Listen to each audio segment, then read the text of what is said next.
გამარჯობა, ეხლა ვარ მექსიკის საზღვარზე, აი მე და მაკო ვართ. გამარჯობა. აი ესეთი საზღვარი ესე გამოიყურება. ამ საზღვრის იქით არის მექსიკა, აგე მექსიკელი არის, ხელს რო გვიქნევს. ხო, აი ესე მიუყვება. აქეთ მხარეს არის სან-დიეგო, აქეთ მხარეს არის ტიხუანა. ხო, და ერთ სიტყვით ეხლა მინდა გითხრათ ესეთი რაღაცა. ეხლა გზაში რომ მოდიოდით რა მაკოს ვათვალიერებინებ ამ მხარეებს და მომეხმარა და წამიკითხა ბევრი SMS-ები რა ფიზიკურად ვერ ვკითხულობ ხოლმე და გზაში აღმოვაჩინეთ რომ უამრავი SMS-ი არის მოწერილი აი როგორ ხდება მექსიკიდან ამერიკაში გადმოსვლა ხო მაგაზე იყო რა ესე თქო და ვერ იმავშვრები ან ფიზიკურად მე მაგალითად აქ ადამიანებს ვეხმარები ბიზნესის აწყობაში რაღაც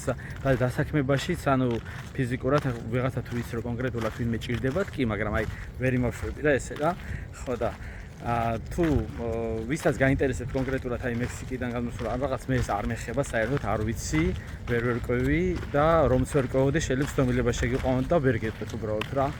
ხო ეხლა უბრალოდ ეს ბარემ იდეური ის იყო და მინდა რომ მიგითხრათ რომ ანუ მსგავსი SMS-ებს ანუ ფიზიკურად ვერც გიპასუხებთ უკაცრავად რა ხო აი ეს არის მაგალითად ესა border patrol-ი ესე აწერია ნახეთ ესე საზღვართან ესე ზიან მანქანაში და ვინმე შემთხვევით ცდის და მაინც გადმოპარვას ეგრევე შეატრიალებენ უკან ან ხელშეუშლიან ყოველ შემთხვევაში ის მხარე უკვე ტიხუანა არის მთლიანად რა ხო ასე რომ რაც შეეხება